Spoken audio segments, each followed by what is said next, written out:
Anbernic just released 3 more colors for the RG35XXSP, and it's no surprise they're giving a little more love to this console, as it's definitely the hottest one of their handhelds that they've released in the last 6 months, which I took the time to verify on Google Trends and make this pretty graph. Please enjoy this graph. But did Anbernic just throw some pretty colors on their existing handheld for a cash grab, or did they change more than that? Let's find out. So I was torn between the new colors, as they all look sweet, but then my wife noted that the green one is basically the Nintendo Jungle Green style, not perfectly, but it's really close, and once I realized that, I was absolutely sold on this color, and let me tell you, it does not disappoint in person. And pulling this guy out of the box, I was almost as excited as I was when I pulled my original SP out of the box just 5 short months ago. However, aside from the color, and as I was inspecting the new SP, after the obligatory installation of the included screen protector, I noticed that the face buttons and D-pad felt a lot better out of the box than the original run of the SP. Actually way better.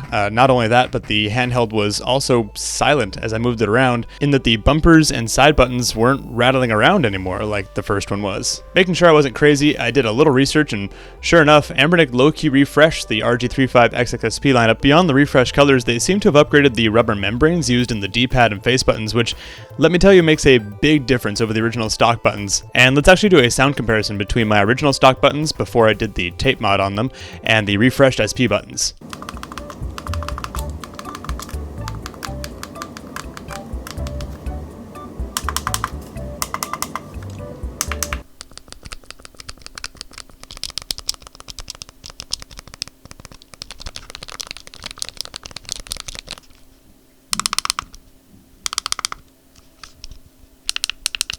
As you heard, the D-pad and face buttons are way more satisfying to use, and I don't intend to tape mod them this time around. However, I can't say the same for the start, select, and menu buttons, which are still pretty loud as you heard, so if it bothers me enough, I might throw a little electrical tape over those contact pads like before, but I think I'll keep them as is for now. As for the rattling of the bumpers and side buttons, let's also do a sound comparison between the original SP's rattle and the refreshed SP.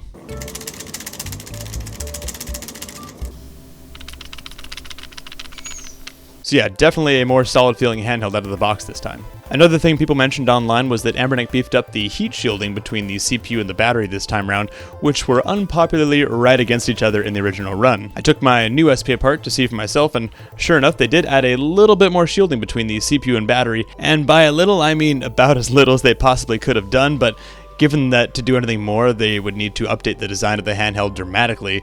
Any improvement is appreciated. At first I thought that I slipped a little bit of cardstock paper in here, but upon further review, it's actually a piece of fish paper cut down to fit flush against the CPU, and essentially what it does is give a little more heat protection to the battery from the CPU or other elements of the motherboard. But in my opinion, the original design was not really an issue, since the chip can't really get hot enough to threaten the battery, but it's nice to see this extra protection added regardless. Circling way back to the unboxing, one fun thing to note is that they changed up the case as well.